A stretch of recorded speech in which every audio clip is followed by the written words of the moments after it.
Thank you, Axel. Welcome to Munich. I just read an interview with Nora Ephron. She's a screenwriter, and she just said, believe me, if it looks that good, it's not a mistake, it's not an accident. You know? So we really did our best to make it look good. And I'll just walk you through the car, what we made to prevent an accident. So the first thing, we started off with the front. You know, we said the front should be very significant, and for that reason, we just moved that point forward, and we call it a sharp nose. So the whole nose tips over on the top, and it looks sharp nose, aggressive, sporty. Next to the point tipping it forward, we said we'll give it, you know, center gravity. We'll give it a line which goes, you know, the return on the grille goes very much low. So you have a really, really low center of gravity, which gives it again a very wide, low-looking front end. Here you see the diamond grille, which is chromed on the AMG line. We have two cars here. This is the AMG line, and this is the progressive line. On the AMG line, we have a little trick with the air curtain. You can see, you know, you can really see how the air flows through the bumper and really covers the wheel. As it should be, Teddy, right? Right?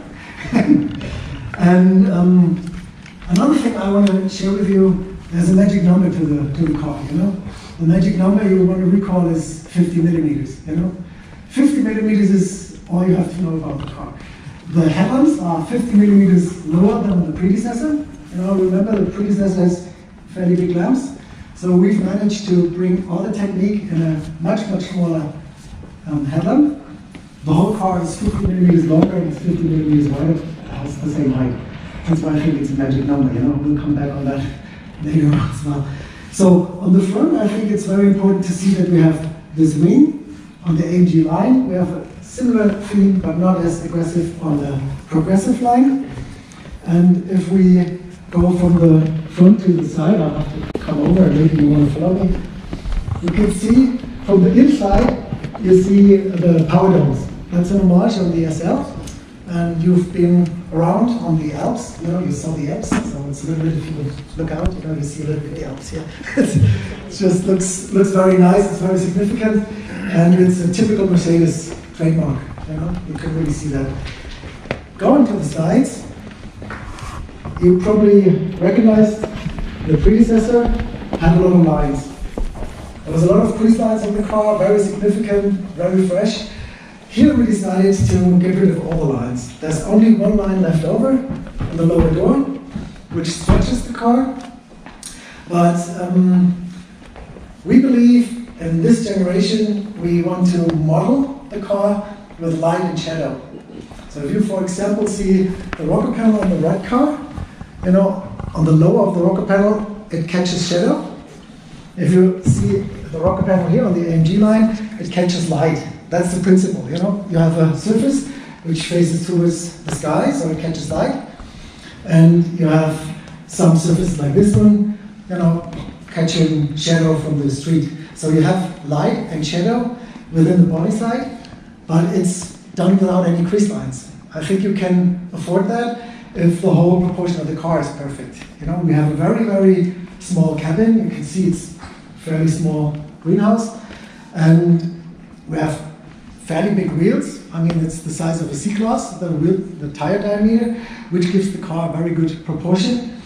And, you know, since the magic number is 50, you know, the rear track is 50 millimeters wider, so you can really create a lot shorter here. You know, we call it a Coke bottle design. If you look from the back, from here, you know, you can really see how the fender comes out, and it really creates a nice hip. You know, it's like, it's all about hips and waists, you know, so you want to have good proportions. So in the end, if you see the car, it looks extremely sporty because of our good proportions, about the, you know, increase of width in the car. And now if we go to the back, there's two significant details on the rear end. The predecessor had the license plate in the tailgate. For all our coupes, we have an unwritten law that coupes have the license plate in the bumper, because it really brings down the rear end, you know, it center of gravity, you know, everything lower makes the car a little bit more stable on the road. So we have a very nice sheer surface here. And the second significant detail is the two-piece lamp. On the predecessor, we had a one-piece lamp, and again, you know, it's about 50 millimeters would be a slimmer with a lamp. So it's a two-piece lamp, so it really gives it a horizontal orientation, which makes the car very, very elegant on one hand, and on the other hand, it's extremely sporty, especially if you look at the AMG line.